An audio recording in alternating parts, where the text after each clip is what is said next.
Me sonreían a la cara. Se reían de mis chistes y me abrazaban al despedirse en la reunión familiar en el chalet de mis abuelos junto al embalse. Pero en cuanto me alejé conduciendo mi Seat Ibiza por las curvas de la Sierra de Guadarrama, me vaciaron todos mis ahorros, 92.000 euros. 5 años rascando cada céntimo para mi primera casa. Cuando los confronté, mi cuñado Diego solo resopló. Nosotros lo necesitábamos más. Tú estás soltera. Sin hijos. ¿Qué más da? No tenía ni idea de que lo había grabado todo. Me llamo Elena Vargas.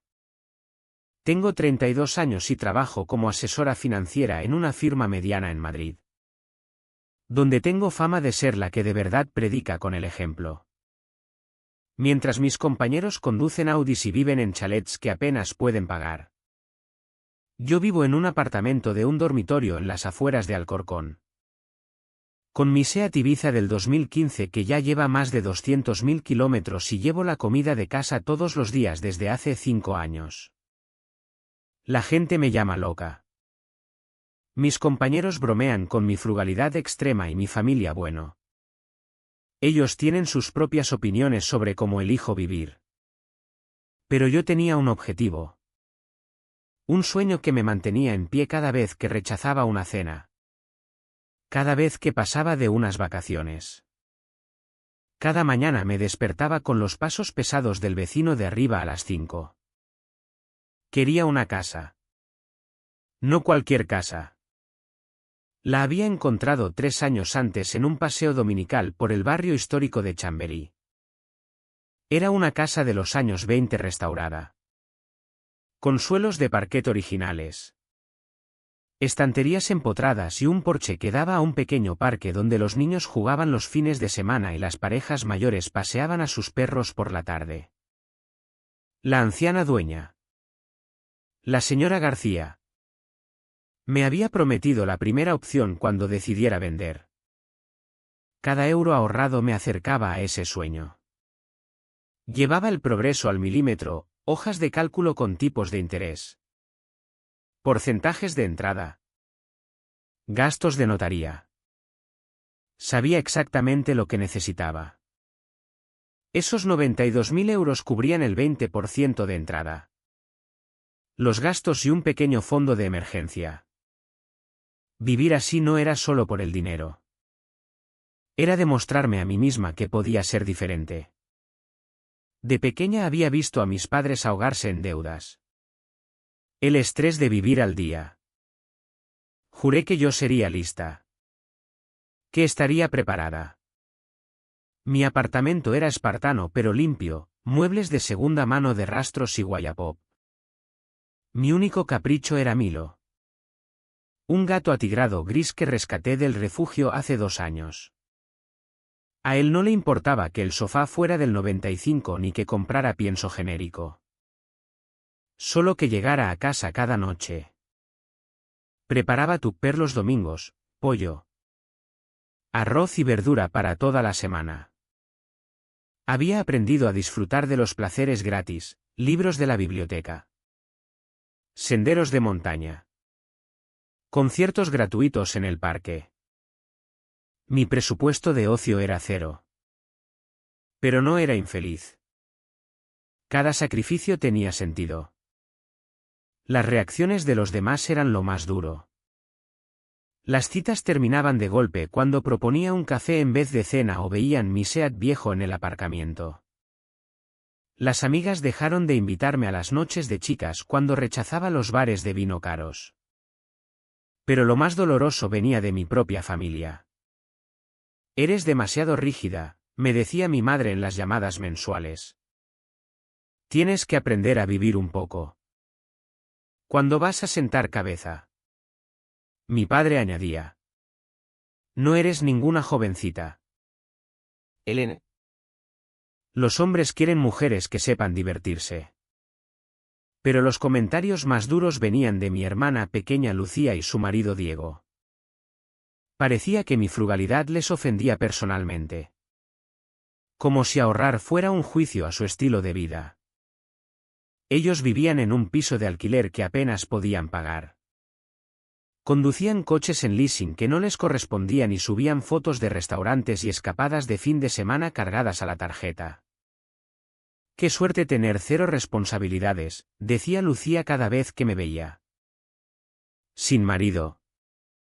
Sin hijos. Sin vida real de la que preocuparte». Me mordía la lengua. Recordando las veces que les había ayudado, los 500 euros para la luz cuando Diego estaba entre proyectos. Los 1.200 cuando se les averió el coche. Los 3.000 cuando Lucía perdió el trabajo en la agencia de marketing. Préstamos que nunca devolvieron. Claro. Pero sacarlo a relucir me convertía en la mezquina que no entiende las obligaciones familiares. Sin embargo, yo seguía con la vista en el premio. Cada transferencia de la cuenta corriente a la de ahorro era imaginarme los domingos en el porche con Milo, leyendo el periódico con un café. Me veía plantando un huerto en el patio trasero. Por fin con espacio para las hierbas y tomates que siempre quise cultivar. Soñaba con las estanterías llenas de los libros que había ido acumulando. El día que la cuenta llegó a 92.000 euros lloré de verdad. 5 años de disciplina, sacrificio y determinación estaban ahí. En números digitales. La señora García me había llamado la semana anterior, estaba lista para vender y quería dármela primero a mí. Programé la inspección. Conseguí la preaprobación de la hipoteca y hasta me permití celebrar con una botella de cava de 12 euros que compartí con Milo. Él recibió un sobre de salmón especial. En 2 semanas firmaría. En 1 mes sería propietaria.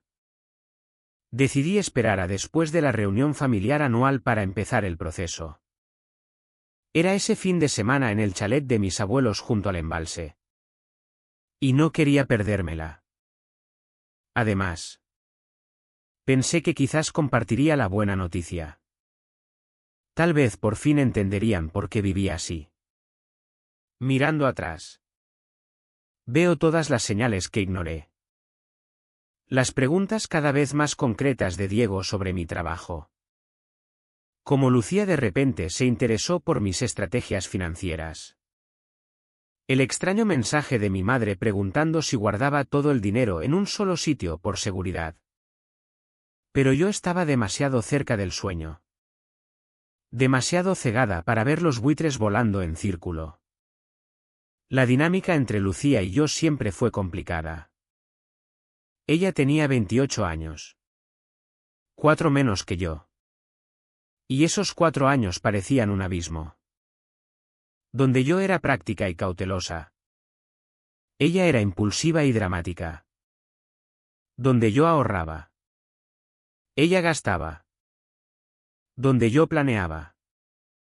Ella vivía el momento. De pequeñas ella era la guapa. La popular. La que parpadeaba y conseguía lo que quería.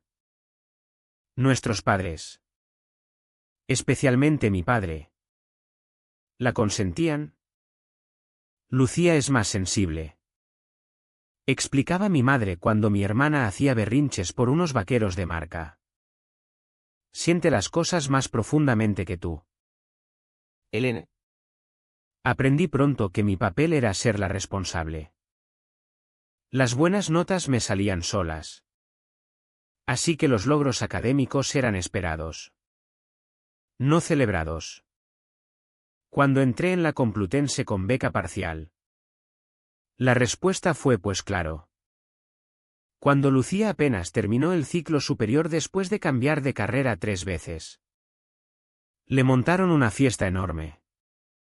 Luego llegó Diego. Lucía lo conoció hace 5 años en un bar de Malasaña. Era todo lo que ella siempre había soñado, alto. Encantador. Con pelo perfectamente peinado y una sonrisa que vendía hielo a los esquimales. Diego siempre estaba metido en algún negocio que estaba a punto de despegar, primero criptomonedas. Luego dropshipping. Luego una agencia de marketing sin clientes reales. Es emprendedor. Defendía Lucía cuando alguien preguntaba qué hacía exactamente. No todo el mundo entiende su visión. Lo que yo entendía era que Diego tenía gustos caros y ningún ingreso estable. A los 6 meses ya vivía en su piso. Al año se casaron en una boda por todo lo alto que mis padres financiaron con un préstamo. La boda fue preciosa. Lo reconozco. Lucía parecía una princesa con su vestido de 3.000 euros y Diego estaba guapísimo con su smoking a medida. 150 invitados cenaron solomillo y bailaron hasta las 2 con orquesta en vivo. 6 meses después ya me llamaban pidiendo ayuda con el alquiler. Es temporal. Suplicaba Lucía por teléfono. El gran negocio de Diego está a punto de cerrarse y te devolvemos con intereses. Te lo juro. El gran negocio nunca cerró. Ni el siguiente. Ni el otro. Pero siempre había otra oportunidad a la vuelta de la esquina. Mientras tanto, sus peticiones de ayuda se volvieron más frecuentes. La compañía eléctrica amenaza con cortarnos la luz. Diego necesita equipo nuevo para la presentación. Se me ha averiado el coche y el taller pide 800 euros. Cada vez me decía esta es la última. Cada vez mis padres me culpabilizaban. La familia ayuda a la familia. Elena. Y tú tienes un buen sueldo. Lo que no entendían era que cada euro que les daba a Lucía y Diego era un euro más lejos de mi casa. Pero intenta explicárselo a gente que consideraba mi sueño de ser propietaria mono en vez de crucial. El patrón era siempre el mismo, Lucía llamaba llorando con alguna emergencia. Yo accedía a regañadientes. Diego venía a recoger el dinero, todo sonrisas y falsa gratitud. Eres la mejor. Elena. Decía estrechándome la mano con las 2 suyas. No sé qué haríamos sin ti. Días después veía en sus redes sociales gafas de diseño nuevas. Cena en el restaurante de moda. Escapada a Toledo. Cuando lo sacaba, Lucía se ponía a la defensiva.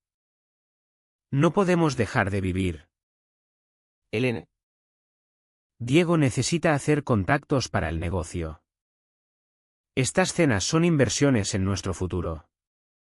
El rencor se fue acumulando como sedimentos en el fondo de un lago. Por fuera mantenía la apariencia de la hermana mayor ejemplar, iba a las comidas familiares. Compraba regalos adecuados. Sonreía en las fotos. Pero por dentro llevaba la cuenta mental de cada euro. Cada sacrificio. Cada vez que me trataban como cajero automático en vez de persona. Lo peor fue oírles hablar de mí cuando creían que no escuchaba. En la reunión familiar del año pasado. Entré a por más hielo y oí a Diego hablando con mi primo Marcos. Elena tiene más dinero del que sabe qué hacer, decía. ¿Soltera? ¿Sin hijos? Vive como una monja. Mientras Lucía y yo intentamos construir una vida de verdad. ¿Pero ayuda voluntariamente? No. Tenemos que suplicar cada céntimo. Es duro. Tío, respondió Marcos. La egoísta me mata, continuó Diego. Todo ese dinero ahí parado mientras nosotros nos matamos para llegar a fin de mes. Hay gente que no entiende lo que es la familia. Me quedé en la cocina con el hielo derritiéndose en las manos y la rabia quemándome el pecho. Me habían sacado más de 15.000 euros a lo largo de los años. ¿Y yo era la egoísta? Tragué la ira como siempre. Saqué el hielo. Sonreí en la reunión. Hice mi papel de miembro feliz de la familia. Porque eso es lo que hacen las hermanas mayores responsables, aguantamos. Sacrificamos. Mantenemos la paz. Las peticiones habían disminuido en los últimos meses. Lo que debería haber sido mi primera bandera roja. Lucía y Diego no se habían vuelto responsables de repente. Al contrario, su estilo de vida era más extravagante que nunca. Diego llevaba ropa de marca. Un reloj nuevo cada pocos meses. El Instagram de Lucía mostraba manicuras semanales. Compras. Brunches donde el aguacate tostado costaba 8 euros. El negocio de Diego por fin despega. Me dijo Lucía en una de nuestras raras llamadas. Te dije que solo necesitaba tiempo para encontrar su ritmo. Genial, respondí intentando sonar sincera. ¿Qué tipo de negocio es otra vez? Ay. Ya sabes cómo es Diego, río. Siempre con varios proyectos a la vez. Tiene los dedos en muchos pasteles. Mirando atrás. Me di cuenta de que nunca contestó realmente a mi pregunta. Pero yo estaba tan cerca del objetivo. Tan centrada en mi casa. Que no insistí. Mientras no me pidieran dinero. Me daba igual de dónde venía el suyo. 3 semanas antes de la reunión. Diego me llamó de repente. Hola. Elena. ¿Cómo está mi cuñada favorita? Soy tu única cuñada. Diego. Se rió como si hubiera contado el chiste del siglo. Eso es lo que me encanta de ti. Elena. Siempre tan literal. Oye. Quería consultarte algo. De asesora financiera a bueno. Futuro asesor financiero. Estoy pensando meterme en consultoría financiera. Ayudar a la gente a gestionar su dinero. Invertir con cabeza. Pensé que quizás podrías darme algunos consejos. La conversación me pareció rara. Pero no supe por qué. Me hizo preguntas genéricas sobre estrategias de inversión. Planes de jubilación. Cosas que cualquiera puede buscar en Google. Luego. Casi de pasada. Oye. ¿Y tú dónde guardas tu propio dinero? Seguro que tienes una cartera de inversión brutal. ¿No? Sobre todo en ahorro ahora mismo, respondí con sinceridad. Estoy a punto de hacer una compra grande. ¿Listo? ¿Listo? Manténlo líquido. ¿En qué banco estás? Estoy mirando mejores tipos de interés. Se lo dije. Sin pensarlo 2 veces. ¿Por qué iba a hacerlo? Era familia. Molesta. Irresponsable. Pero familia. Ahora me pregunto si tomó nota de todo. El viaje hasta el chalet de mis abuelos junto al embalse duró 1 hora y media desde Madrid. Pero no me importó. En realidad esperaba con ganas la reunión anual. A pesar de todo, había algo en esa casa rural de madera entre los pinos. La niebla matutina subiendo del agua. El sonido de los patos al atardecer. Me recordaba tiempos más simples. Antes de que el dinero se convirtiera en tema tan conflictivo en la familia. Llegué el viernes por la tarde. Mi Seat Ibiza desentonaba entre los coches nuevos aparcados en la gravilla. El Audi Q5 negro de Diego brillaba bajo el sol poniente y traté de no pensar en lo que debía costar la cuota mensual de ese trasto. Elena, mi abuela salió corriendo secándose las manos en el delantal. ¿Llegaste bien? Pasa. Pasa. Ya están todos aquí. La casa estaba exactamente como la recordaba, paredes de madera de pino cubiertas de fotos familiares de décadas. La enorme chimenea de piedra que construyó mi abuelo. El olor ligeramente a humedad mezclado con lo que estuviera cocinando la abuela. El salón principal ya estaba lleno de voces superpuestas. Niños corriendo entre las piernas de los adultos. Localicé a Lucía enseguida. Estaba dando el espectáculo junto a la chimenea, gesticulando dramáticamente mientras contaba alguna historia. Su pelo rubio recién mechas y llevaba un vestido de verano que reconocí de una boutique del centro, 300 euros por un vestido casual. Diego estaba a su lado, la mano posesiva en su espalda baja. Llevaba pantalones chinos y polo que gritaban club de campo, aunque sabía perfectamente que no pertenecían a ninguno. Al verme, su cara se iluminó con esa sonrisa de megavatios. Elena se acercó y me dio un abrazo inesperado. ¡Qué bueno verte! ¿Qué tal el camino? El abrazo duró un segundo de más y cuando se separó, sus manos se quedaron en mis hombros. Estás genial. Todavía matándote en la firma. El camino bien, dije dando un paso atrás. Y me encanta mi trabajo. Claro que sí. Oye. Déjame ayudarte con las maletas. ¿Dónde está tu portátil? Sé que nunca viajas sin él. Era verdad. Lo había traído para adelantar informes de clientes en los momentos tranquilos. Está en el coche. Lo cojo luego. Ni hablar. Yo lo traigo. ¿Cuál es? La bolsa negra mensajera.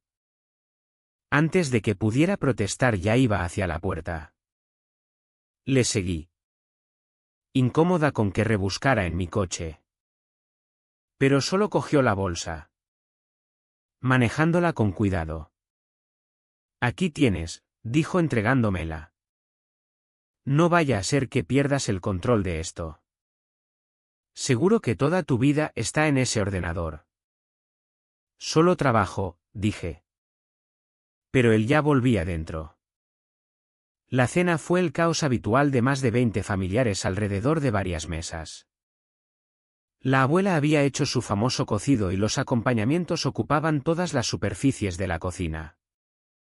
Me senté entre mi prima Sara y, por desgracia, justo enfrente de Diego.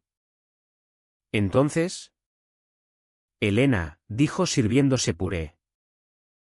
Esa casa que tienes en el punto de mira. ¿Sigues pensando comprarla? Casi me atraganto con las judías verdes. Nunca le había hablado de la casa concreta. ¿Cómo? Lucía me lo comentó, dijo él con naturalidad. Esa antigua casa restaurada suena perfecta para ti. Lucía, sentada a su lado, pareció confundida. ¿Yo? Claro.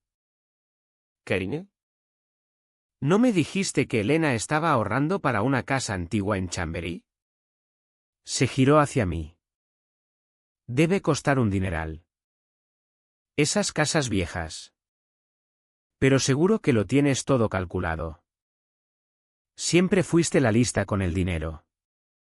Durante toda la cena Diego volvió una y otra vez al tema financiero. ¿Cómo iba la bolsa? Creía que las cripto eran buena inversión. ¿Qué opinaba de tener el dinero en ahorro versus cuentas de inversión? Cada pregunta era casual, mezclada con conversación normal. Pero había una intensidad en su atención que me incomodaba. Seguro que tienes una seguridad brutal en tus cuentas, dijo en un momento. Con todos los hackers que hay hoy en día. Yo siempre estoy preocupado con la banca online. ¿Cómo te proteges tú? Las formas habituales, respondí vaga. Contraseñas fuertes. Doble factor. ¿Listo? Aunque he oído que ni eso es infalible ya. Si alguien tiene acceso a tu móvil, se encogió de hombros y dejó la frase en el aire. Después de cenar la familia se dispersó en distintas actividades. Algunos hombres salieron al embarcadero a pescar. Los niños subieron al altillo a ver películas y la mayoría de las mujeres se reunieron en la cocina a fregar y cotillear. Intenté ayudar. Pero la abuela me echó. Tú trabajas duro toda la semana. Karine? Ve a relajarte.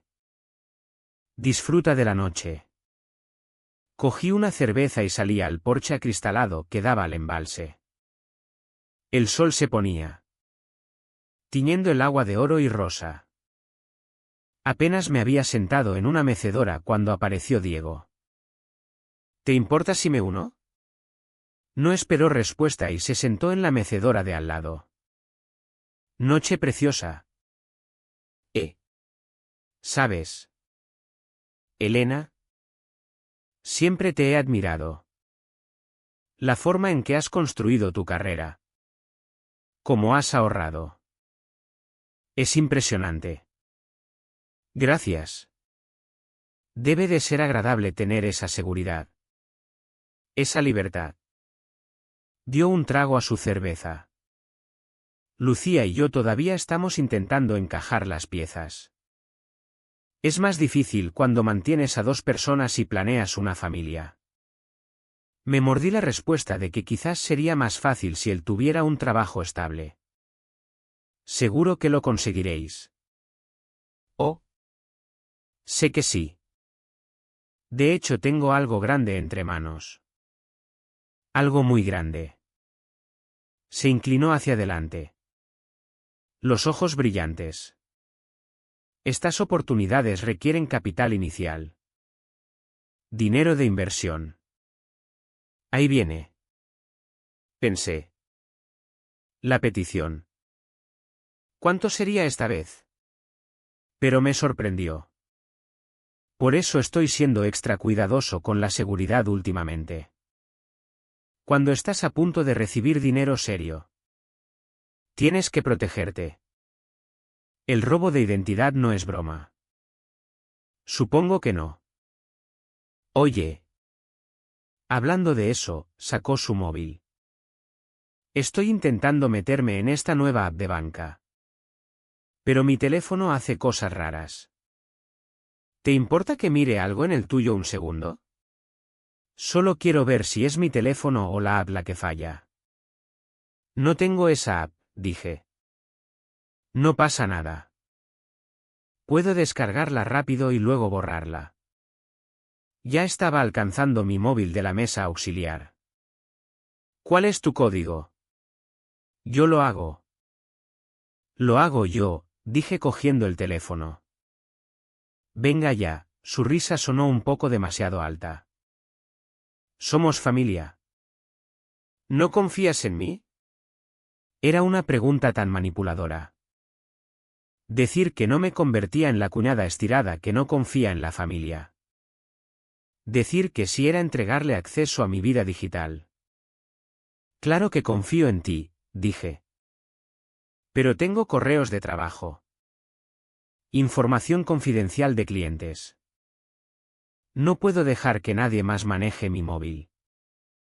Su mandíbula se tensó casi imperceptiblemente. Pero la sonrisa se mantuvo. Claro. Lo entiendo. Muy profesional por tu parte.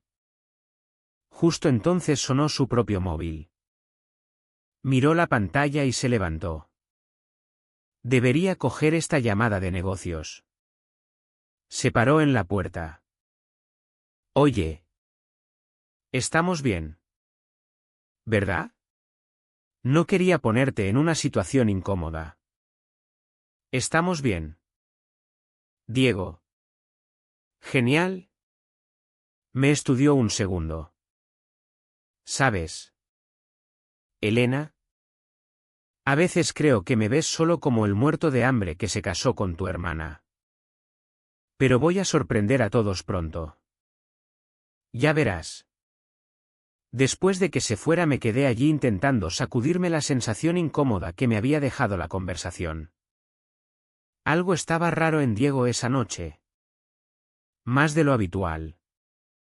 Las preguntas sobre dinero. El intento de coger mi móvil, todo parecía calculado. Más tarde esa noche estaba en mi habitación revisando correos cuando llamaron a la puerta. Lucía entró sin esperar permiso. Ya en pijama de marca. ¿Podemos hablar? Se sentó en el borde de mi cama. Diego está raro esta noche.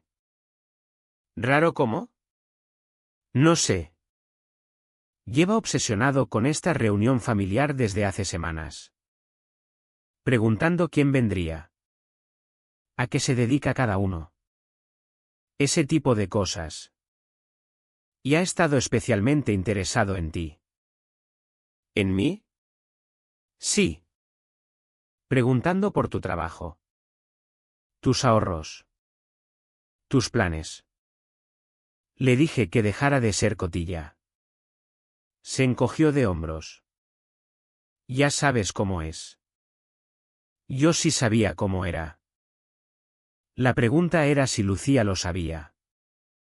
¿Todo bien económicamente? Pregunté con cuidado. Sus defensas se levantaron al instante. Todo perfecto.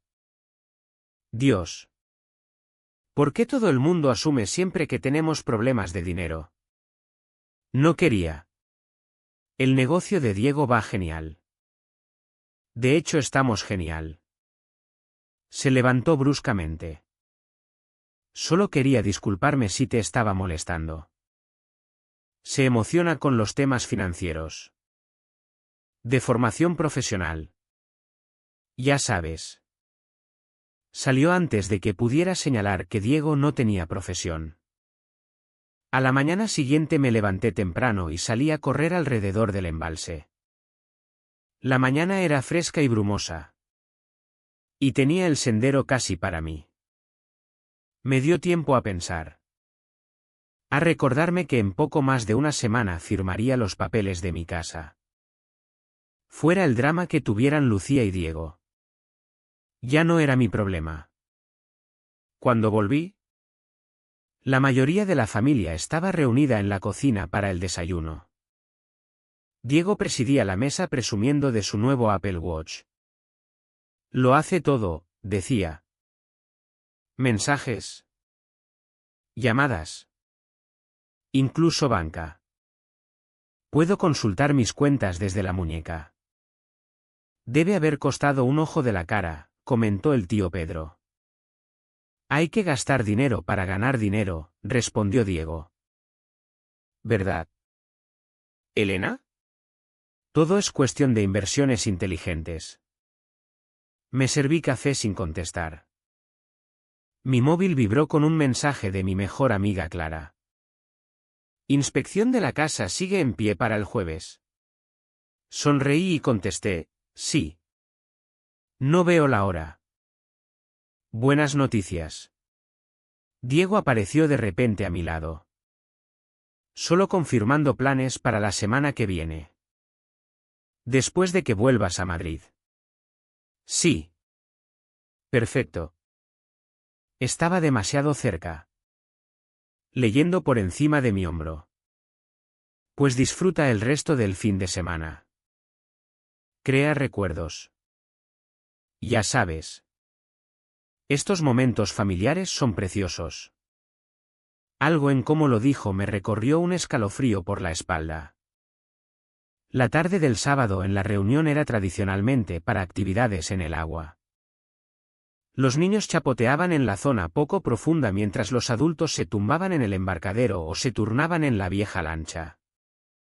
Yo estaba sentada en el muelle con los pies en el agua cuando noté los nuevos accesorios de Diego brillando al sol. El reloj que había visto en el desayuno era solo el principio. Llevaba una cadena gruesa de oro que no estaba en la cena de la noche anterior.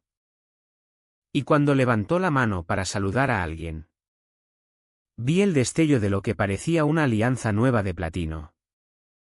Sus gafas de sol eran definitivamente Ray-Ban de las buenas. Pero quien realmente me llamó la atención fue Lucía. Estaba tomando el sol en una tumbona y su muñeca brillaba con una pulsera de tenis que debía valer al menos 5.000 euros. Los diamantes captaban la luz con cada movimiento. Imposible ignorarlos. Bonita pulsera, comenté cuando se incorporó para ponerse crema. Miró hacia abajo como sorprendida de verla ahí. Ah. ¿Esto? Diego me la regaló. Regalo de aniversario adelantado. Vuestro aniversario es dentro de 3 meses. Lo sé, río nerviosa. Esa misma risa de cuando éramos pequeñas y la pillaban mintiendo. Dijo que no podía esperar. ¿No es un cielo? Cielo no era la palabra que yo usaría. ¿Sospechoso? Quizás. ¿De dónde sacaba un emprendedor en paro el dinero para diamantes? Más tarde. Mientras ayudaba a la abuela a preparar la cena. Oí a mis padres hablando con la tía Carmen en el porche. La voz de mi madre atravesaba la puerta mosquitera. Solo digo que Elena podría ayudarles más. Tiene un buen sueldo. Ninguna responsabilidad. ¿Le mataría ser más generosa con Lucía y Diego? Venga. Mujer, intervino mi padre suavemente. Elena ya ha ayudado bastante a lo largo de los años. Pero es tan agarrada con el dinero, continuó mi madre. Siempre lo ha sido. ¿Te acuerdas cuando tenía 10 años y no quería compartir los caramelos de Halloween? Los contaba uno por uno. Eso era porque Lucía se los comía todos de golpe y luego lloraba pidiendo más. Quise gritar. Pero me quedé callada.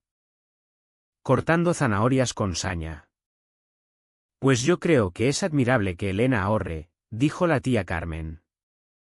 Más jóvenes deberían ser así. Ahorrar está bien, bufó mi madre. Pero acumular es otra cosa. Lo tiene todo en ahorro. Ya sabes. Ahí parado mientras su hermana se mata. Mis manos se quedaron quietas sobre el cuchillo. ¿Cómo sabía mi madre dónde guardaba yo el dinero? Diego lo mencionó, continuó. Respondiendo a mi pregunta no formulada. Le estaba pidiendo consejo de inversión. Ya sabes. Que se está metiendo en consultoría financiera y Elena al parecer le dijo que ni siquiera invierte. Que lo tiene todo en una cuenta de ahorro normal. ¿Te imaginas una asesora financiera que no sigue sus propios consejos? Quizás tenga sus razones, sugirió la tía Carmen. Egoísmo, sentenció mi madre. Puro egoísmo. Ese dinero podría estar ayudando a la familia. Pero en vez de eso está ahí sin hacer nada por nadie.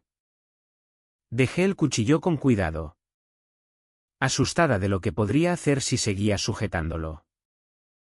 Mi dinero no estaba sin hacer nada. Estaba comprando mi futuro. Mi seguridad. Mi sueño. Pero para mi madre. Al parecer. Eso no valía nada comparado con financiar los negocios fantasma de Diego. Esa noche hubo tormenta. La familia se reunió en el salón principal jugando a juegos de mesa y contando historias mientras la lluvia azotaba las ventanas.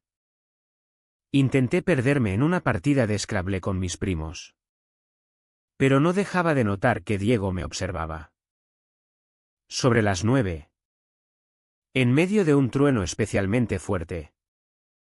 Las luces parpadearon. Espero que no nos quedemos sin luz, dijo el abuelo. El generador lleva fallando últimamente. Debería cargar el móvil mientras todavía hay electricidad, dije levantándome. ¿Dónde lo dejé? En la encimera de la cocina, gritó Lucía. Lo vi ahí antes. Cuando llegué a la cocina. Mi móvil no estaba. Busqué en el comedor. El porche. Mi habitación. Nada. ¿Buscas esto? Me giré y encontré a Diego en el pasillo. Sosteniendo mi móvil. El estómago me dio un vuelco. ¿Dónde lo encontraste? Mantuve la voz firme. En la mesa del porche. Debiste dejarlo ahí esta tarde. Me lo entregó con esa misma sonrisa radiante. Ten más cuidado. Hay mucha información personal en estas cosas. Miré la pantalla. Estaba bloqueada. Con varias notificaciones perdidas. Pero algo no cuadraba. La pantalla estaba caliente. Como si hubiera sido usada recientemente. Y cuando abrí la app de correo, estaba en una pantalla distinta a la que había dejado. ¿Todo bien? Diego seguía ahí. Observándome. Perfecto. Gracias por encontrarlo. De nada. Para eso está la familia. ¿No? Cuidarnos unos a otros. Pasé la siguiente hora revisando mi móvil. App por app. Correo por correo. Cada contraseña guardada. Todo parecía normal. Pero no podía quitarme la sensación de que alguien había estado husmeando. Cambié la contraseña de banca por si acaso. Agradecí haber tenido la previsión de poner reconocimiento facial en la propia app. La mañana siguiente era domingo. Nuestro último día en la reunión. Estaba haciendo la maleta cuando noté que la bolsa del portátil no estaba donde la había dejado. Después de buscar en la habitación, la encontré en el armario. Pero recordaba perfectamente haberla dejado junto a la cómoda. Las manos me temblaban un poco al abrir el portátil. Como con el móvil. Todo parecía normal. Pero el historial del navegador mostraba actividad de la noche anterior. Alguien había intentado acceder a la web de mi banco. Pero se había quedado en la pantalla de login. Cerré el portátil de golpe. Con la rabia y el miedo luchando en mi pecho. Alguien había intentado entrar en mis cuentas y tenía una idea bastante clara de quién. En el desayuno de despedida observé a Diego con atención. Estaba en su modo encantador habitual. Ayudando a la abuela a recoger platos. Haciendo bromas con los tíos. Jugando con los niños pequeños. Pero noté cómo sus ojos me buscaban constantemente. Calibrando mi humor. Cuando todos nos despedíamos en la entrada. Se acercó para el abrazo de rigor. Conduce con cuidado. Elena, dijo atrayéndome hacia él. Hay muchos locos en la carretera. Odiaría que te pasara algo. ¿Era una amenaza? ¿Una advertencia o estaba paranoica? Ah. Antes de que te vayas, añadió todavía sujetándome los hombros. Mencionaste que estás en el BBVA. ¿Verdad? Estoy pensando en cambiar. Y nunca te dije en qué banco estoy, le interrumpí. Su sonrisa flaqueó un segundo. Claro que sí. Por teléfono hace unas semanas. Se lo había dicho. Pero el hecho de que lo recordara y lo sacara ahora me puso la piel de gallina. Total, continuó. Solo me preguntaba si lo recomiendas. Atención al cliente buena. ¿Fácil de usar? Están bien, respondí cortante. Apartándome de su agarre. Genial. Genial. La sonrisa volvió a toda potencia. Nos vemos en Navidad. A no ser que quieras venir a visitarnos antes. Lucía estaría encantada de tenerte. Podríamos hablar más de temas financieros. Me encantaría que me dieras ideas de estrategias de inversión. Lo pensaré. Mientras me alejaba. Viendo el chalet desaparecer en el retrovisor. No podía quitarme la sensación de que me estaba perdiendo algo importante. Todas las preguntas sobre dinero. Los intentos de acceder a mi móvil y portátil. Las compras caras repentinas, todo sumaba algo. ¿Pero qué? Paré a echar gasolina una hora después y aproveché para comprobar el saldo de mi cuenta en el móvil. 92.000 euros y pico. Exactamente lo que debía ser. Estaba siendo paranoica. Diego era pesado e irresponsable. Pero no un ladrón. No podía serlo. Pero mientras seguía conduciendo por las curvas de la sierra, no dejaba de pensar en esa pantalla caliente del móvil. Esa bolsa del portátil movida. Ese historial del navegador que yo no había creado. Pensé en la risa nerviosa de Lucía cuando pregunté por la pulsera. El conocimiento de mi madre sobre mis hábitos bancarios. Las preguntas concretas de Diego sobre seguridad. Cuando crucé de nuevo a la Comunidad de Madrid. Ya había tomado una decisión. Lo primero, el lunes por la mañana iría al banco a añadir seguridad extra a mi cuenta. Quizás incluso mover el dinero a otro banco completamente. Más vale prevenir que curar. Ojalá hubiera sabido que ya era demasiado tarde. El último mensaje que recibí ese domingo fue de Lucía. Lo envió justo cuando entraba en el complejo de mi apartamento. Gracias por venir este fin de semana. Diego dice, gracias por todos los consejos financieros. Eres la mejor hermana mayor del mundo. Me quedé mirando ese mensaje un buen rato. ¿Qué consejos financieros? Deliberadamente evité darle a Diego ninguna información real. Pero mientras subía las bolsas al apartamento, agotada del viaje y del fin de semana de drama familiar, aparté la preocupación. Mañana era lunes. En pocos días estaría en la inspección de la casa. Pronto nada de esto importaría. Milo me recibió en la puerta maullando reproches por haberle dejado con el comedero automático todo el fin de semana. Lo cogí en brazos, enterrando la cara en su pelo. Agradecida de estar en casa. Solo unos días más, le dije. Luego tendremos una casa de verdad con jardín y todo. Si hubiera sabido lo que traería la mañana del lunes, habría ido directa al banco esa misma noche. Al diablo con el horario de domingo. Habría sacado hasta el último céntimo en efectivo si hacía falta. Pero no lo sabía. Me fui a la cama esa noche pensando en colores de pintura y dónde pondría las estanterías en la casa nueva mientras. A 3 horas de distancia.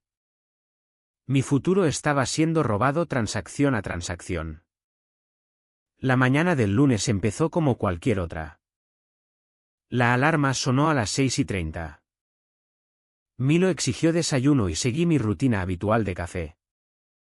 Ducha y revisión de correos antes de ir a la oficina. Tenía un día completo de reuniones con clientes por delante. Pero mi mente no dejaba de volver a la inspección del jueves. Durante la pausa de la comida decidí entrar en la app del banco para revisar mis finanzas una vez más. Quería asegurarme de que todo estaba en orden para la firma. Saqué el móvil. Abrí la app y esperé a que el reconocimiento facial procesara. La pantalla cargó. Parpadeé. Eso no podía estar bien. Saldo disponible, 247 euros con 83 céntimos. El corazón se me paró. Literalmente sentí como se saltaba un latido y luego empezaba a latir tan rápido que pensé que me desmayaría. Actualicé la app. El mismo número. La cerré completamente y la volví a abrir. El mismo número. 247 euros con 83 céntimos. El mundo se inclinó. Me temblaban las manos. Revisé el historial de movimientos. 3 transferencias grandes hechas el domingo por la tarde a una SL llamada Northstar Investments SL, que nunca había oído. Luego transferencias más pequeñas a varias cuentas. Todo el dinero había desaparecido. 92.000 euros evaporados en cuestión de horas. Llamé al banco inmediatamente. Después de una eternidad de música de espera. Una operadora me confirmó lo peor: las transferencias se habían hecho desde mi IP. Con mi usuario y contraseña. Y habían pasado todos los controles de seguridad. No había forma de recuperarlas inmediatamente. Tendría que presentar una denuncia y esperar la investigación. Colgué y me quedé mirando la pared de mi despacho. 5 años. 5 años de renuncias. De vivir como una monja. De decir que no a todo. Todo desaparecido. Por mi propia familia. Esa tarde presenté denuncia en la comisaría. Les conté todo: las preguntas de Diego. El móvil perdido. El portátil movido. La pulsera de diamantes. Me tomaron declaración. Pero me advirtieron que los casos familiares eran complicados. Sangre de mi sangre. Dijo el agente con lástima. No dormí esa noche. Al día siguiente contraté al mejor abogado penalista que encontré, Javier Molina. Especialista en delitos económicos. Le conté toda la historia. Le di la grabación de la confrontación y los pantallazos.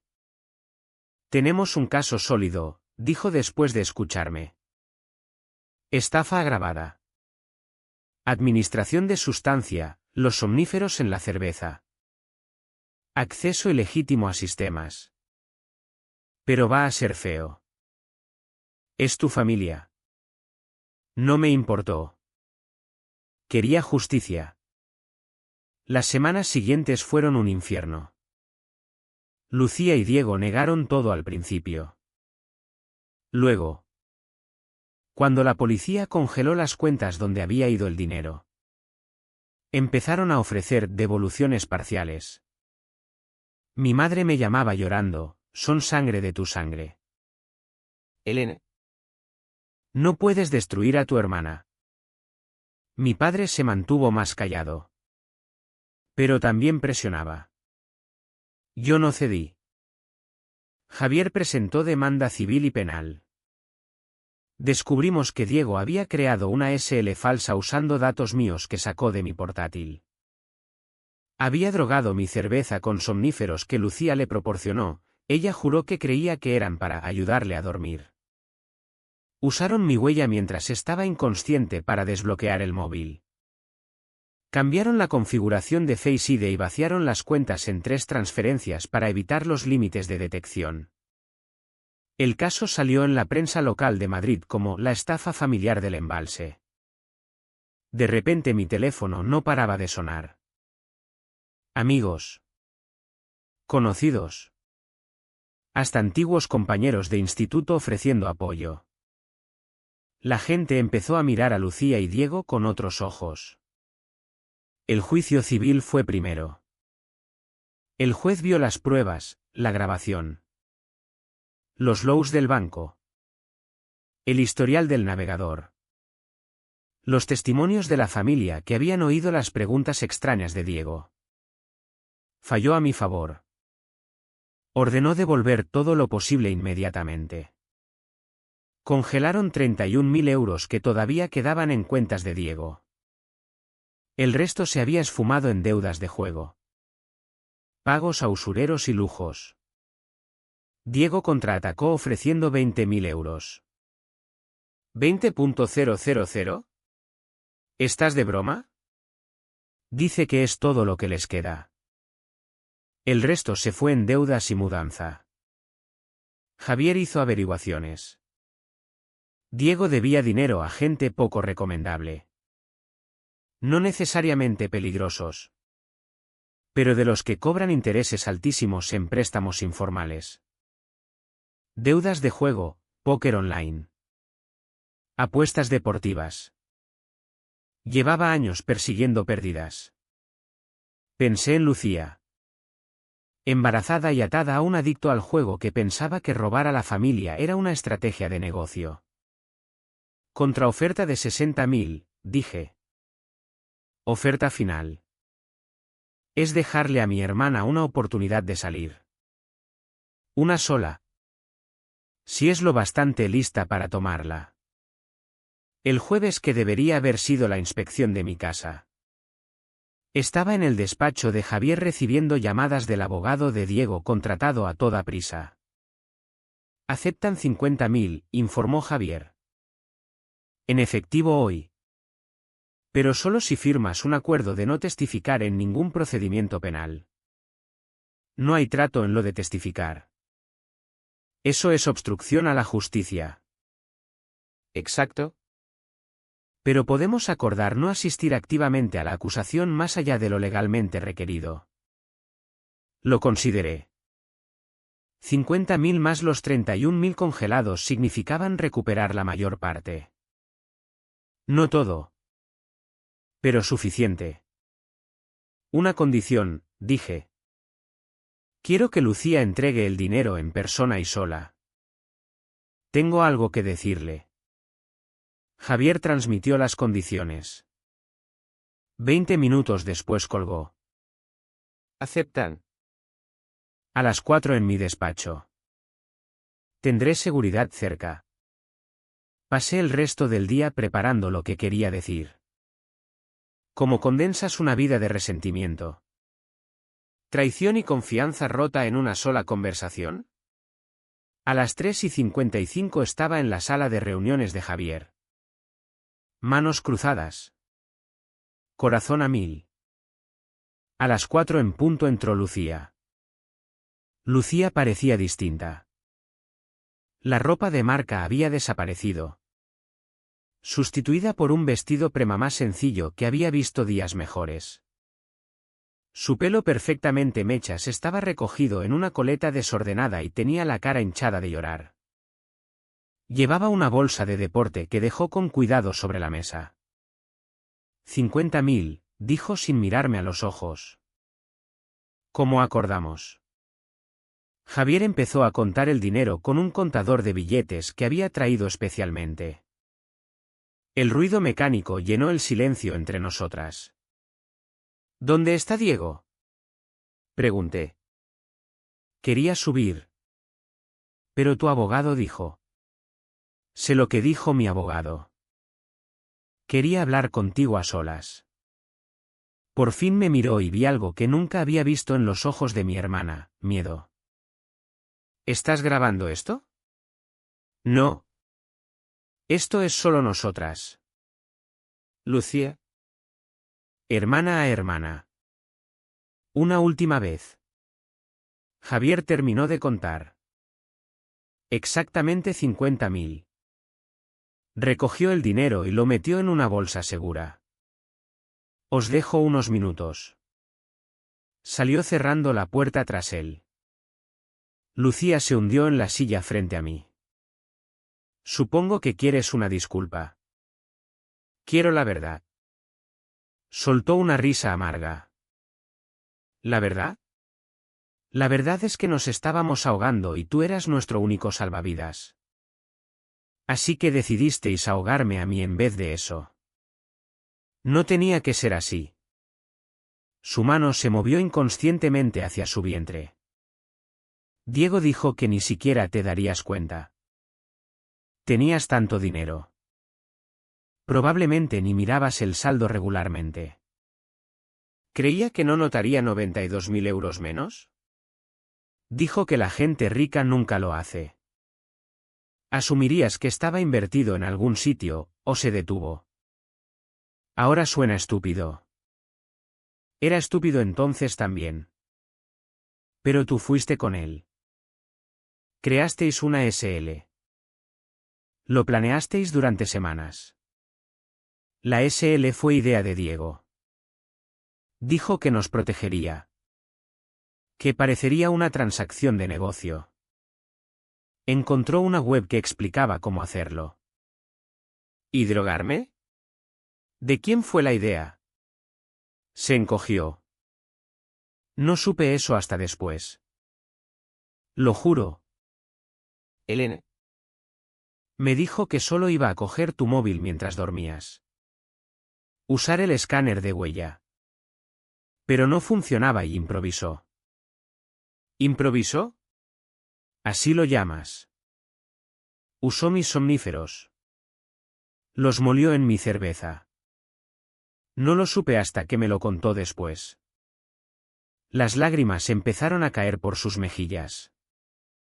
Estaba horrorizada. Pero no lo suficiente como para devolver el dinero. No podíamos. Ya se había ido. La hipoteca. Las tarjetas. La gente a la que Diego debía. Desapareció tan rápido. ¿La gente a la que Diego debía? ¿Sus prestamistas? Sus ojos se abrieron como platos. ¿Cómo? Mi abogado tiene un buen investigador. 60.000 euros en deudas de juego. Lucía. Tu marido robó mi futuro para pagar apuestas de fútbol. Tiene un problema, susurró. Ahora lo sé. Me prometió que lo había dejado. Pero no lo hizo. Y ahora vas a tener un hijo con él. Empezó a sollozar entonces. Los hombros temblando. No sé qué hacer. Tengo miedo. Elena. Está diferente ahora. Enfadado todo el tiempo. Me culpa de que nos pillaran. Dice que si no hubiera llorado por teléfono contigo, habrías dejado de buscar. Sentí una mezcla complicada de emociones, rabia, lástima, frustración y, debajo de todo, un hilo fino de preocupación de hermana que no conseguía matar del todo. Déjalo, dije simplemente. No puedo. No tengo nada. Ni dinero. Ni trabajo. Ni. Tienes 50.000 menos de lo que me robasteis. Eso no es nada. Ese dinero ya se fue también. Estos 50.000 son del fondo de emergencia de Diego. Va a estar furioso cuando descubra que falta. Su fondo de emergencia de mi dinero. Supongo, se limpió la cara con la manga. Dios. ¿Cómo llegué hasta aquí? ¿Cómo me convertí en esta persona? Escogiendo el camino fácil cada vez. Dejando que otros limpiaran tus desastres. Nunca enfrentando consecuencias hasta ahora. Sé que me odias. No te odio. Lucía. No siento nada por ti. Mataste mi capacidad de preocuparme por ti cuando ayudaste a tu marido a drogarme y robarme. Eso es todo. Se acabó. ¿Y la familia? No, mi voz fue lo bastante afilada como para cortar. No te atrevas a hablarme de familia. La familia no hace lo que hicisteis vosotros. ¿Qué se supone que le voy a contar a mi hijo sobre su tía? La verdad, que la tía Elena existió hasta que mamá y papá decidieron destruir esa relación por dinero. Se levantó temblando. Debería irme. Diego está esperando. Lucía. Se paró en la puerta. Papá vino a verme. Me dio 10.000 euros para comprar otra casa. Su cara se descompuso. Te eligió a ti en vez de a mí. Eligió lo correcto sobre lo incorrecto. Deberías probarlo alguna vez. Es fácil decirlo para ti. Siempre fuiste perfecta. Siempre lo tuviste todo bajo control. ¿Sabes lo que es vivir a tu sombra? Ser la hermana desastre. No eras la hermana desastre hasta que decidiste serlo. Esa fue tu elección. No la mía. Lo siento, dijo en voz baja. Por lo que vale. Lo siento de verdad. Vale exactamente 50.000 euros. Adiós. Lucía. Salió sin decir otra palabra. A través de la ventana la vi subir al Audi donde Diego esperaba. Él miró hacia el edificio y hasta desde esa distancia pude ver su furia. Se fueron y supe que nunca volvería a verlos. Javier volvió con el dinero asegurado y los papeles listos. La demanda civil se archivará en cuanto esto se liquide. La investigación penal sigue su curso. Claro. Sé que hiciste bien. 50.000 más los fondos congelados significa que recuperaste la mayor parte menos tus honorarios. Trabajaremos un plan de pagos. No estoy en el negocio de patear a la gente cuando está en el suelo. Me estudió. ¿Cómo te sientes? Vacía. Aliviada. Enfadada. Todo y nada. Firmé los papeles que puso delante de mí. ¿Irán a la cárcel? Sinceramente. Probablemente no. Primer delito. Situación familiar. Embarazo de por medio. Seguramente les caiga libertad condicional y restitución por la cantidad que no recuperaste. Pero tendrán cargos federales en su historial para siempre. Eso te persigue. Esa tarde quedé con Clara para cenar en nuestro tailandés barato favorito. Me abrazó fuerte antes siquiera de sentarnos. Ya está. La parte civil. Al menos. Recuperé la mayor parte de mi dinero. Es increíble. Todavía puedes comprar una casa. Más pequeña. No mi casa soñada. Pero algo. Oye, me cogió la mano sobre la mesa. Luchaste. Les plantaste cara. Ganaste. Eso es lo que importa. ¿Ganar? Perdí a mi familia. No. ¿Karine? Ellos te perdieron a ti. Hay una diferencia. Comimos pad thai y hablamos de cualquier cosa menos del drama familiar.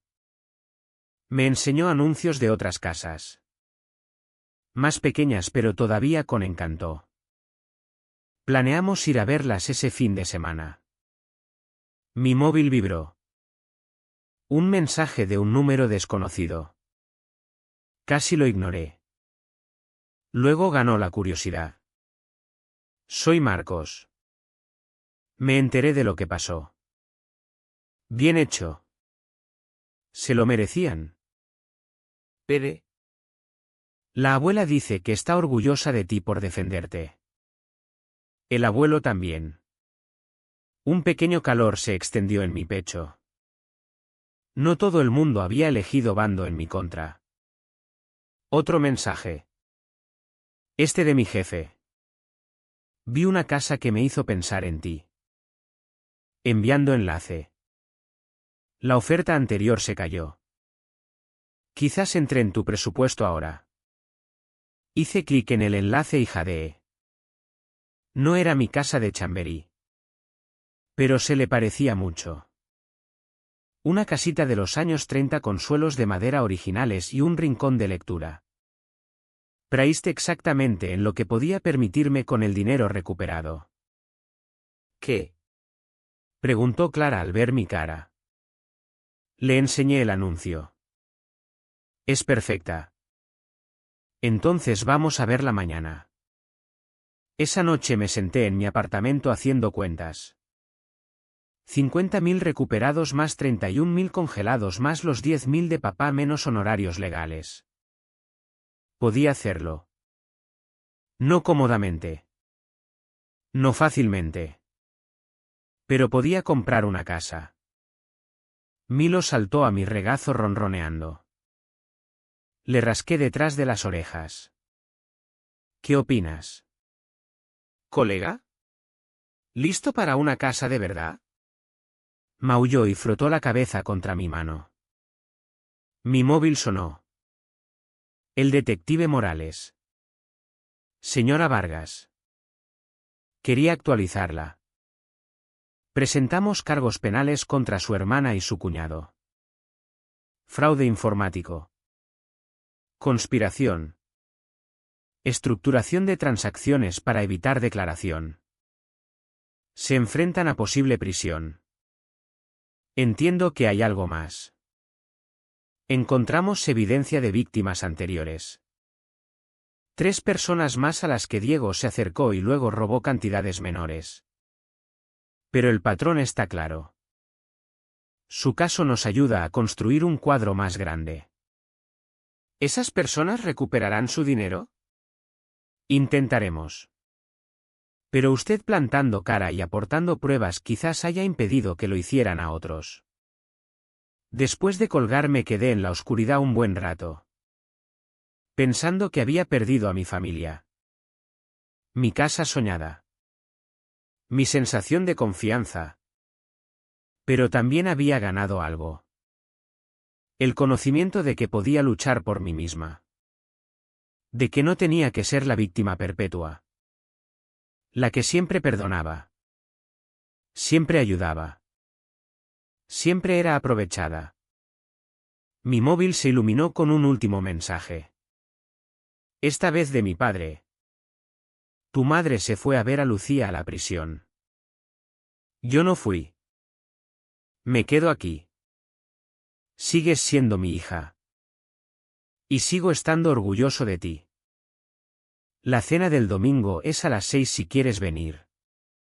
Sonreí entre lágrimas. Quizás no había perdido todo después de todo. Mañana miraría casas. Empezaría a reconstruir. Avanzaría. Esta noche solo estaría orgullosa de haber plantado cara por fin. El dinero importaba.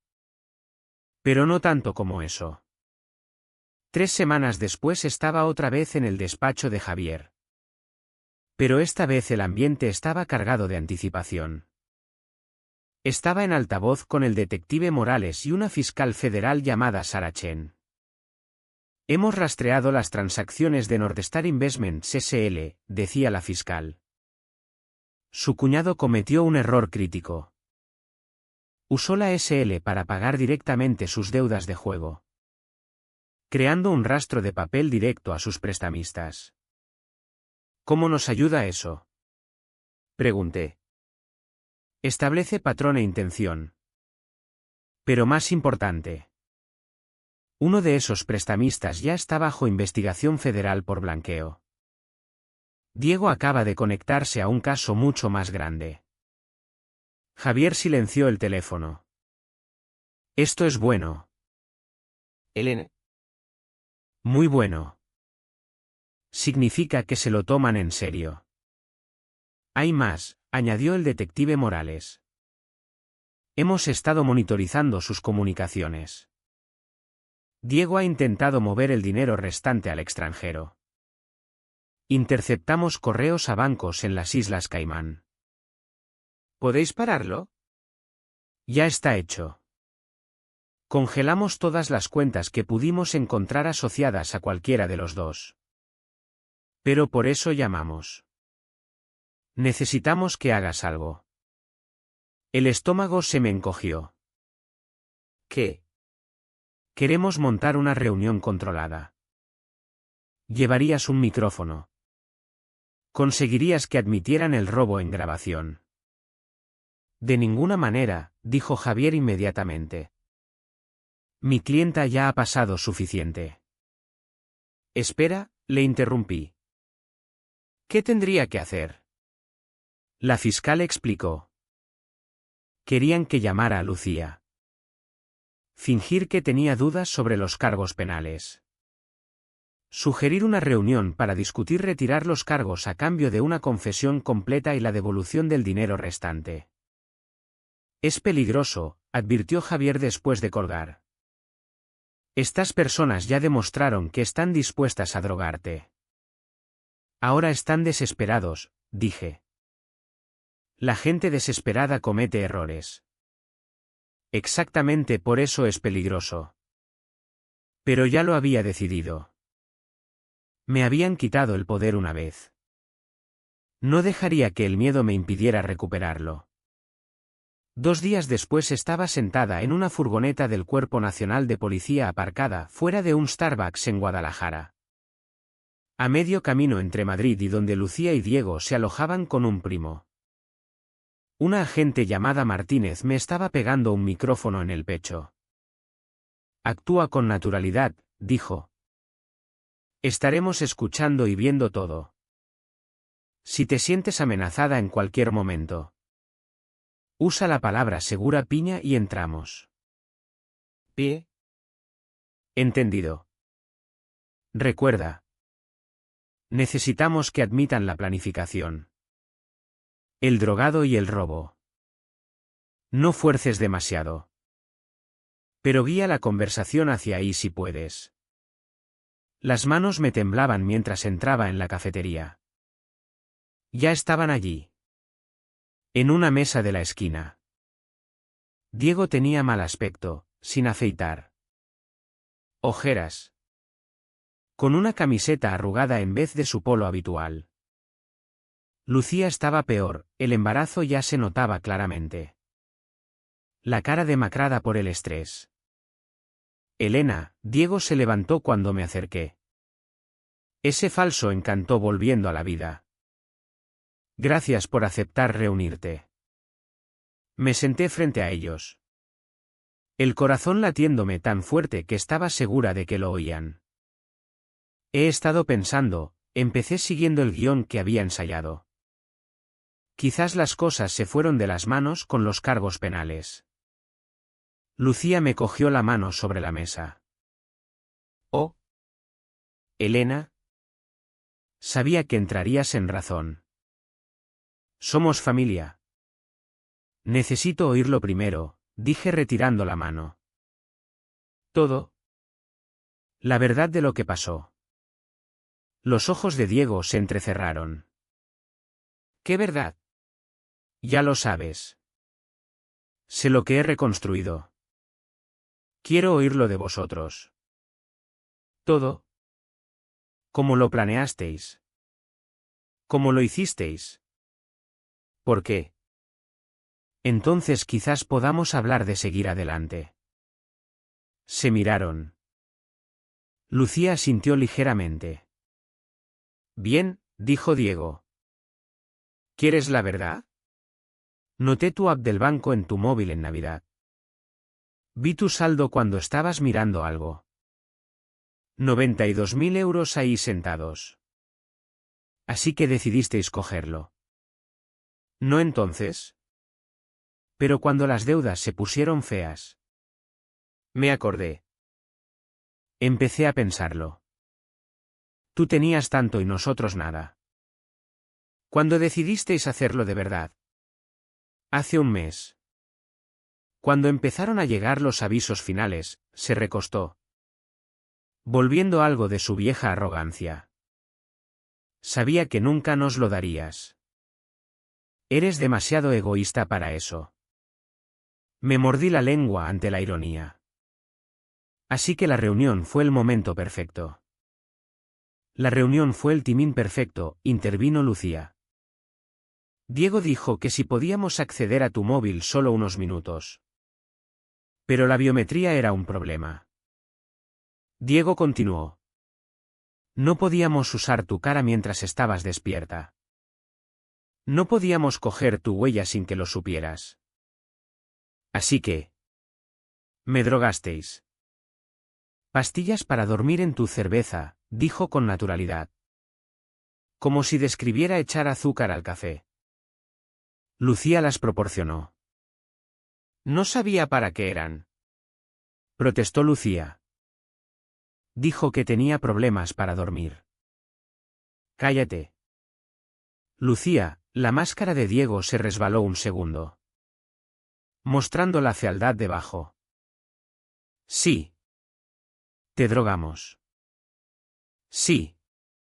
Cogimos tu móvil mientras estabas inconsciente. Usamos tu dedo para desbloquearlo. Luego cambiamos los ajustes para permitir Face ID mientras dormías. La tecnología es increíble hoy en día. ¿Y las transferencias? 3 separadas para evitar detección. a distintas cuentas para que fuera más difícil rastrear. Lo investigué todo online. Incluso formasteis la SL para que pareciera legítimo, dije alimentando su ego. ¿Cuánto tiempo llevó todo? Quizás 1 hora. Estabas fuera de combate. Lucía vigilaba mientras yo trabajaba. Estaba tan asustada, susurró Lucía. Quería parar. Pero Diego dijo que ya era tarde. ¿Por qué lo era?, espetó Diego. Una vez empecé las transferencias. Teníamos que terminar. Sin vuelta atrás. ¿Y no sentisteis culpa robando a la familia? Se inclinó hacia adelante y por primera vez vi al verdadero Diego. El que Lucía tenía ahora. ¿Culpa? ¿Quieres hablar de culpa? ¿Qué tal la culpa que deberías sentir tú? Acumular dinero mientras tu hermana embarazada se mata. ¿Qué tal la culpa de ser una soltera de 32 años con nada más que un gato y un saldo bancario que enseñar? Así que os sentisteis justificados. Joder. Claro que me sentí justificado. Ese dinero estaba desperdiciado en ti. Nosotros le dimos propósito. Le dimos vida. ¿Lo jugasteis? Su cara se ensombreció. Eso no es asunto tuyo. Es literalmente mi dinero. Eso lo convierte en asunto mío. Ya no. Sonrió fríamente. Y aquí está la cosa. Elena. Aunque nos mandes a la cárcel, nunca recuperarás todo. ¿Se fue? Esparcido al viento. Así que quizás deberías pensarlo antes de arruinar nuestras vidas por dinero que fuiste demasiado egoísta para compartir en primer lugar. Lo he pensado, dije en voz baja. Y he tomado mi decisión. Me levanté. ¿Pie? La confusión en sus caras duró unos 3 segundos.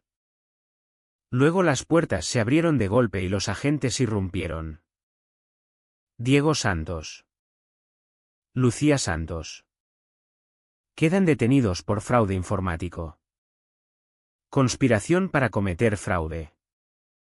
Y administración de sustancias sin consentimiento. Lucía gritó. Diego intentó correr pero no llegó a dar 2 pasos antes de ser placado. Vi cómo les ponían las esposas. Les leían sus derechos. ¿Se los llevaban? Nos tendiste una trampa. Chilló Lucía. Mentirosa. Nos tendiste una trampa. No, dije con calma. Os tendisteis vosotros mismos. Yo solo os di la cuerda. Estaba sollozando cuando la metieron en el coche. Mi bebé. ¿Qué pasa con mi bebé? Diego luchaba contra los agentes, gritando obscenidades, amenazando con demandas, alegando trampa. Pero los agentes eran profesionales. En minutos ambos coches habían desaparecido. La agente Martínez se acercó. Lo hiciste genial. Esa confesión fue perfecta. Con esta grabación se enfrentan a tiempo serio. ¿Cuánto tiempo? El fraude informático puede conllevar hasta 20 años. No les caerá tanto. Pero con el drogado. La conspiración. Las otras víctimas que se presentan. Yo diría mínimo 3 a 5 años. 3 a 5 años. Mi hermana tendría a su bebé en prisión federal. ¿Estás bien? Preguntó Martínez al ver mi expresión. Lo estaré. De vuelta en el despacho de Javier revisamos la grabación. Cada admisión era clara. Innegable. Diego se había ahorcado con su propia arrogancia. La fiscal quiere ir rápido, dijo Javier. Con esta evidencia probablemente acepten acuerdos de culpabilidad. Recibirás restitución como parte del acuerdo. ¿Cuánto tardaré en ver dinero? Meses. Quizás años. Pero lo recibirás eventualmente. Más los 31.000 que ya congelamos. Hice las cuentas. Incluso con solo lo que tenía ahora. Todavía podía comprar una casa modesta. Empezar de nuevo. Construir la vida que intentaron robarme. Esa tarde mi padre vino a mi apartamento. Parecía mayor. Más canoso. Pero había una fuerza en sus ojos que no había visto antes. Me enteré de las detenciones, dijo. Tu madre está de camino a ver a Lucía. ¿Vas tú? No. He terminado de habilitar. He terminado de fingir que el robo está bien porque es familia. Se sentó pesadamente en mi sofá. He estado pensando en lo que dijiste de elegir lo correcto sobre lo incorrecto. Papá. Estoy divorciándome de tu madre. Ellen. Me quedé mirándolo. Impactada. Esto fue solo la gota que colmó el vaso. Años viendo cómo excusaba el comportamiento de Lucía. Culpándote a ti por ser responsable. Retorciendo la realidad para que encajara en su narrativa. Ya no puedo más. Papá. No tienes que. Si tengo que. Tú plantaste Car. Lo menos que puedo hacer es plantarla yo también. Sacó un sobre. Quiero que tengas esto. Es de la plusvalía de la casa. Tu madre todavía no lo sabe. Papá. No. Los 10.000 ya fueron suficientes. Son 50.000. Combinados con lo que tienes. Puedes comprar tu casa. Una buena. La que te mereces. Estaba llorando ahora. No puedo aceptar tu dinero. No es mi dinero. Es nuestro dinero. Y estoy eligiendo dar mi parte a la hija que se lo ganó con años de sacrificio y responsabilidad. La hija que fue robada por su propia familia y aún así encontró la fuerza para luchar. Me abrazó entonces y sollocé en su hombro como si tuviera 10 años otra vez. Estoy orgulloso de ti, susurró. Tan jodidamente orgulloso. 2 días después estaba delante de la casita de los años 30 que mi jefe había encontrado. La agente inmobiliaria explicaba los acabados originales y las reformas recientes. Pero yo apenas escuchaba. Estaba imaginando a Milo en el asiento de la ventana. Mis libros en las estanterías empotradas. El café de la mañana en el pequeño porche delantero. Me la quedo, dije.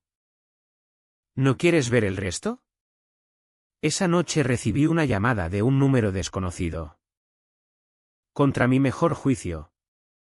Contesté. Esta es una llamada prepago desde un centro de detención federal. Casi colgué. Pero no lo hice. Ellen. La voz de Lucía era pequeña. Rod. Por favor no cuelgues. Tienes 2 minutos. Solo quería que supieras que voy a testificar contra Diego. Les contaré todo. El juego. Las amenazas que me hacía. Todo. ¿Por qué me lo cuentas? Porque quiero que mi bebé tenga una oportunidad. Y porque tenías razón en todo. Sobre mí eligiendo el camino fácil. Nunca enfrentando consecuencias. Ahora las enfrento. Sí. Las enfrentas. Sé que nunca me perdonarás. Sé que maté cualquier posibilidad de que volvamos a ser hermanas. Pero quería decirte gracias. ¿Por qué? Por pararnos. Porque Diego nunca se habría parado. Habría habido otras víctimas. Otras hermanas que confiaron demasiado. Su voz se quebró. Cuídate. Elena. Ten una buena vida. La vida que intenté robarte. La línea se cortó. Me quedé sentada en mi apartamento vacío. Cajas de mudanza alrededor. Lista para la mudanza a mi nueva casa. Mañana firmaría los papeles. La semana que viene me mudaría. El mes que viene empezaría el siguiente capítulo de mi vida. Habían intentado romperme. En vez de eso, me habían forjado en alguien más fuerte. Alguien que conocía su valor y no dejaría que nadie se lo quitara otra vez. Mi móvil vibró. Un mensaje de Clara. Vino y celebración en tu casa nueva mañana después de la firma. Sonreí y contesté, absolutamente. Trae lo bueno. Nos lo hemos ganado. Teníamos cada céntimo ahorrado. Cada sacrificio hecho. Cada batalla luchada. Había ganado. No solo el dinero o la casa o la justicia. Me había ganado a mí misma. La firma fue a las 2 de un jueves. Exactamente un mes después de que debería haber estado inspeccionando mi casa original soñada. Mientras firmaba papel tras papel. Cada firma se sentía como una pequeña victoria. La abogada inmobiliaria sonrió mientras deslizaba el documento final sobre la mesa. Enhorabuena. Señora Vargas. Ahora es propietaria. Sujeté las llaves en la mano. Su peso de alguna manera más sustancial que solo metal. Estas no eran solo llaves de una casa. Eran llaves al futuro que había luchado por recuperar. Clara estaba esperando fuera con una botella de cava y mi padre, que había insistido en estar allí. Fuimos juntos a la casita y cuando abrí la puerta principal por primera vez como dueña, sentí que algo dentro de mí por fin se asentaba. Es perfecta, suspiró Clara caminando por las habitaciones llenas de sol. No tan grandiosa como la casa de Chamberí con la que soñaba, pero de alguna manera más adecuada. Esta casa se había ganado en batalla. Pagada con algo más que dinero. Cada pared. Cada suelo. Cada ventana era un testimonio de haber plantado cara por mí misma. Esa tarde, mientras Clara y yo estábamos sentadas en el porche delantero con nuestro cava, viendo a Milo explorar su nuevo reino, sonó mi móvil. Javier Molina. Elena. Tengo noticias. Tanto Lucía como Diego aceptaron acuerdos de culpabilidad hoy. Dejé la copa de cava y escuché. Diego recibió 4 años de prisión federal. 3 años de libertad supervisada y orden de pagar restitución completa. Lucía recibió 18 meses con posibilidad de cumplir los últimos 6 en casa de acogida debido a su embarazo. Dará a luz en custodia federal. Pero tienen programas para madres e hijos. 18 meses, repetí. Parecía tanto tiempo y no suficiente a la vez. Cooperó completamente, explicó Javier. Testificó sobre el juego de Diego. Sus deudas. Las víctimas anteriores. La fiscal dijo que parecía genuinamente arrepentida. ¿Y los otros? ¿Las personas a las que Diego robó antes? 2 de ellas se presentaron después de oír tu caso. También recibirán restitución. Tú empezaste algo. Elena. Les diste valor a otras víctimas para hablar. Después de colgar. Clara preguntó. ¿Cómo te sientes? No lo sé, admití. Aliviada. ¿Triste? Reivindicada. Todo suena correcto. 6 semanas después estaba pintando el dormitorio de invitados cuando sonó el timbre. No esperaba a nadie y por un momento el viejo miedo parpadeó. ¿Y si era alguien relacionado con las deudas de Diego? Pero cuando abrí la puerta. Era mi madre. Parecía haber envejecido 10 años en 2 meses. Su pelo normalmente perfecto tenía raíces grises. Su ropa de marca había sido sustituida por pantalones sencillos y una Rebeca.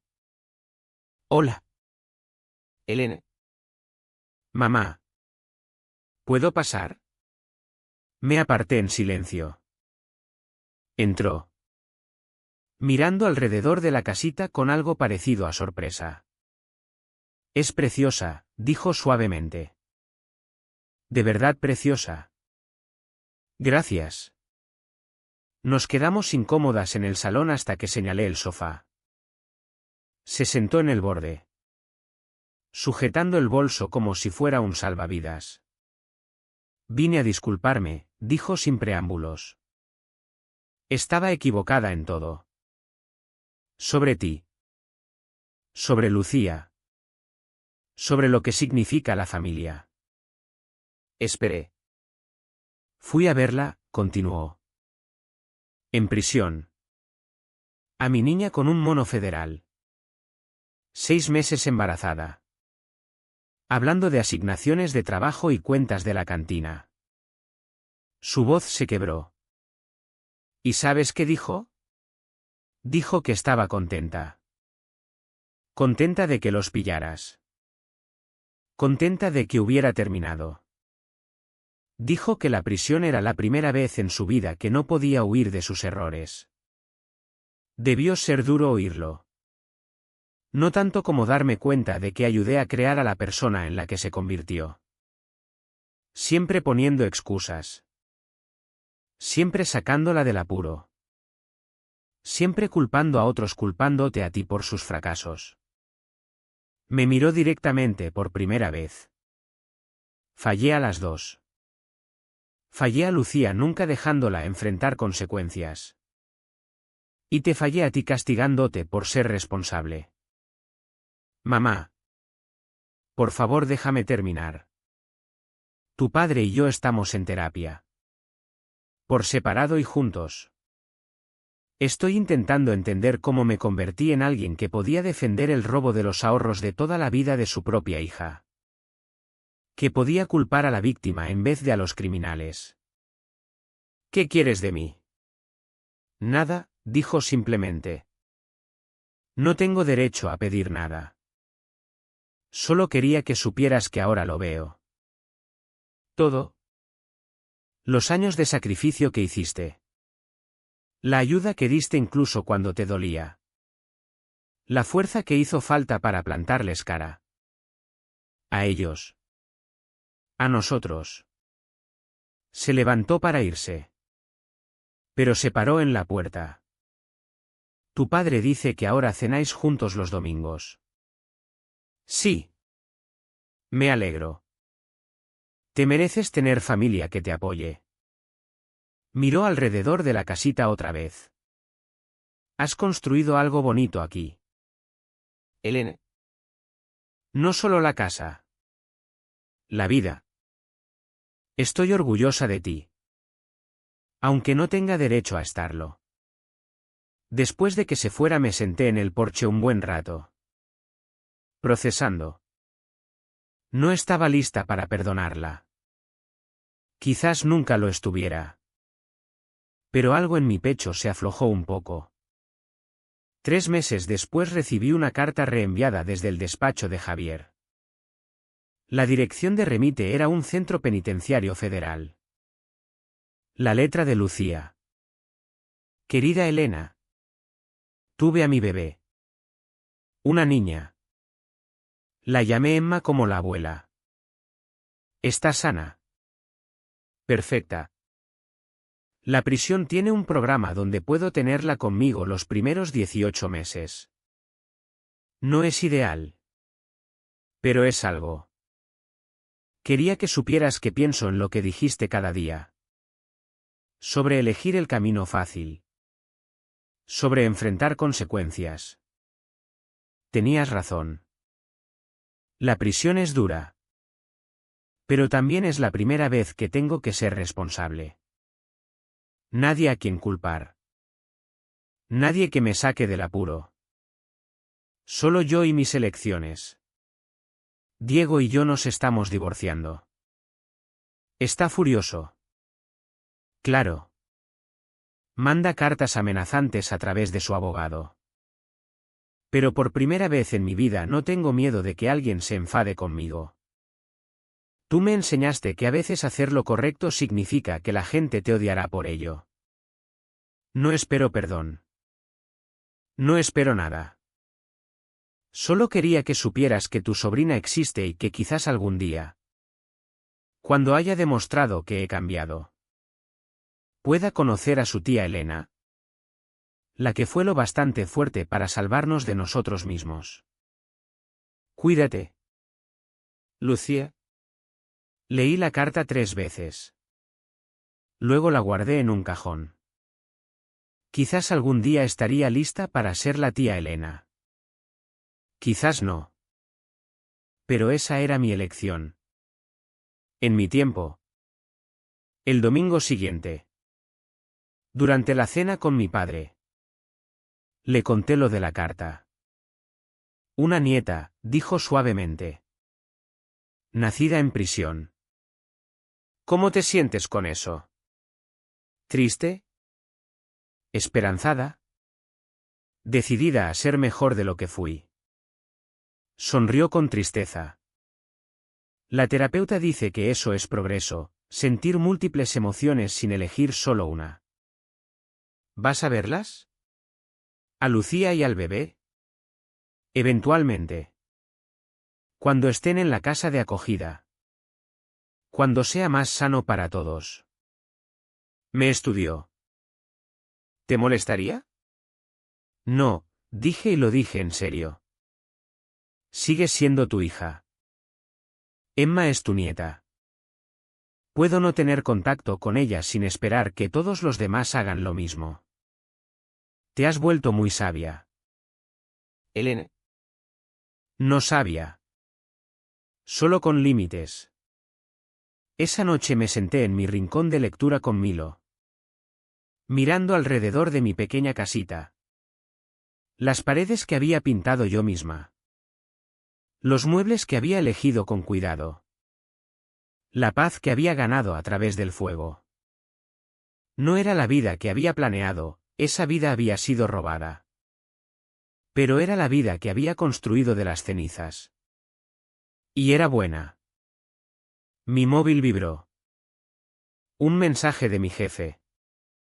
Al cliente le encantó tu propuesta de inversión. Viene un bonus. Comida de celebración mañana. Sonreí. Contestando confirmación. La vida seguía adelante. El trabajo prosperaba. La casa se estaba convirtiendo en hogar. Las heridas cicatrizaban, dejándome más fuerte.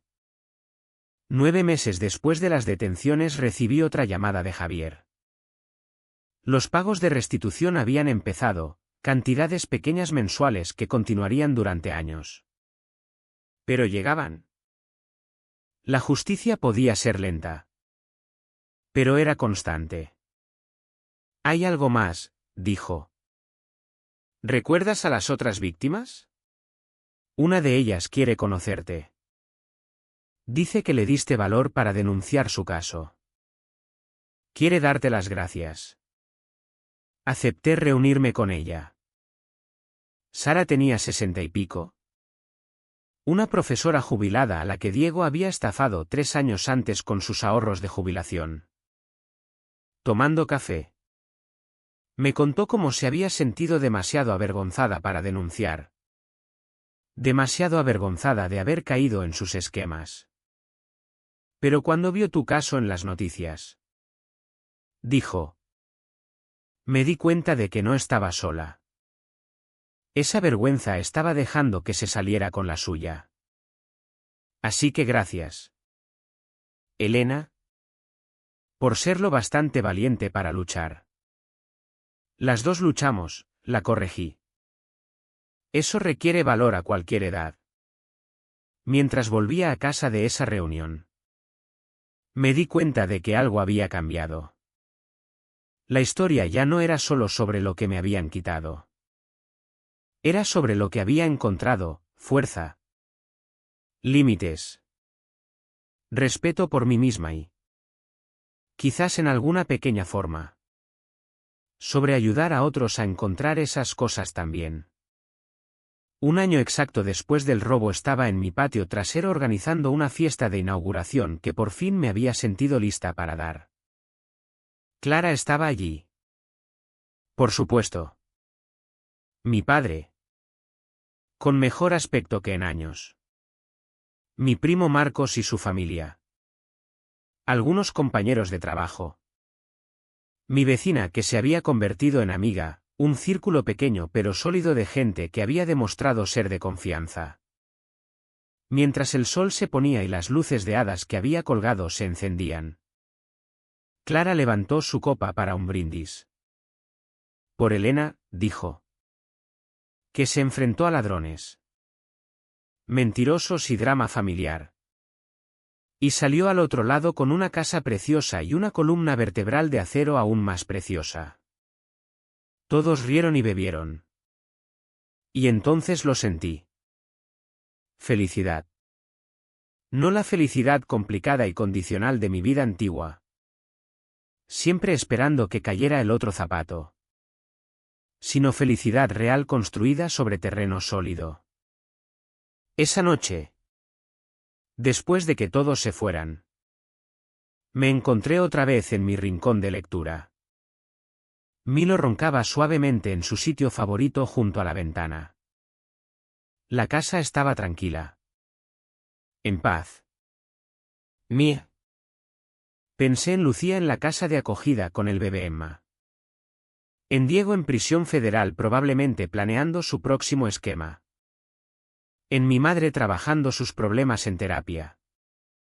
En la familia que había perdido y la vida que había ganado.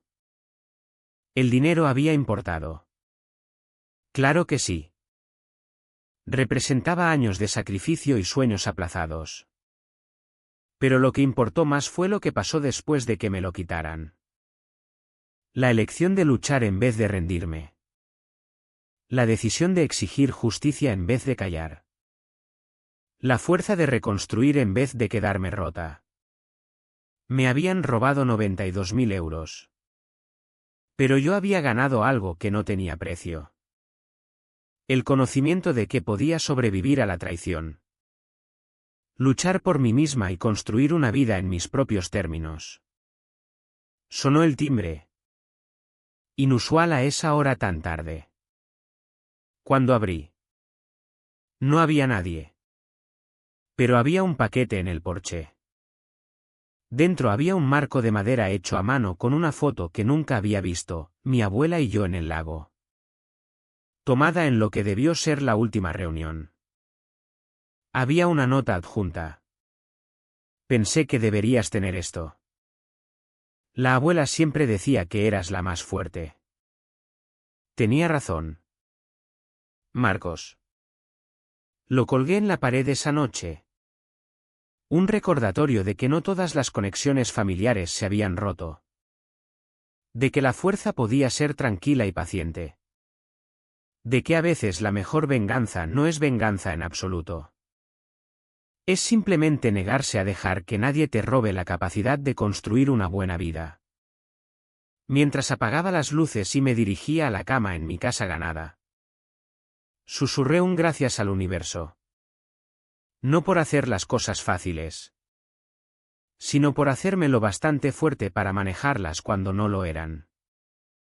La historia del robo siempre sería parte de mi historia. Pero no sería mi final. Este era mi final, segura. Fuerte y por fin en casa.